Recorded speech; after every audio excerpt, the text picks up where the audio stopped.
Trump pauses all US military aid to Ukraine after angry clash with Zelensky. President Donald Trump has made a significant and controversial decision to temporarily suspend all US military aid to Ukraine following a heated and contentious meeting with Ukrainian President Volodymyr Zelensky. This move signals major shift in American foreign policy and has sent shockwaves through diplomatic and political circles both in the United States and abroad. The decision is reportedly aimed at pressuring Ukraine into engaging in peace negotiations with Russia, a stance which has sparked considerable debate among policymakers and analysts. The suspension will impact all ongoing and future shipments of military equipment, including weapons that are currently in transit from European bases. These deliveries, which were intended to support Ukraine in its ongoing conflict with Russia, have been abruptly halted and will remain suspended until Ukrainian officials demonstrate what the Trump administration deems a sufficient commitment to achieving a peaceful resolution to the war. The specifics of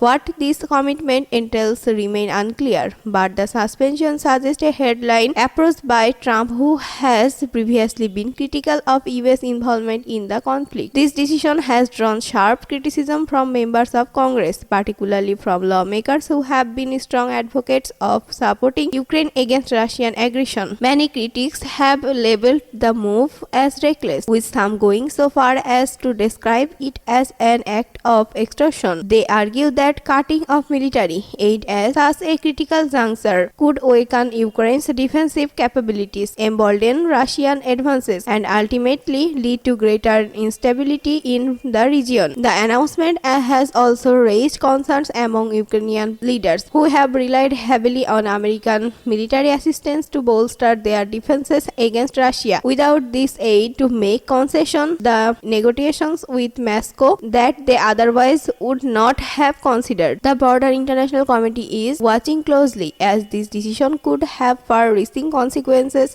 for global security. Russia is likely to view this move as a sign of weakening Western support for Ukraine, potentially encouraging further military aggression. Meanwhile, European allies might feel increased pressure to fill the void left by the US, leading to discussions about the future of Western military aid and strategic commitments. As debates over this policy shift continue to unfold, questions remain about whether Trump's decision will achieve its intended goal of pressuring Ukraine into peace talks, or whether it will instead serve to destabilize the situation further to the benefit of Russia. The coming week will be crucial in determining the long-term impact of this decision on both conflict in Ukraine and the United States' role on the world stage. If you like the video, then like, comment and subscribe, then you will be with us.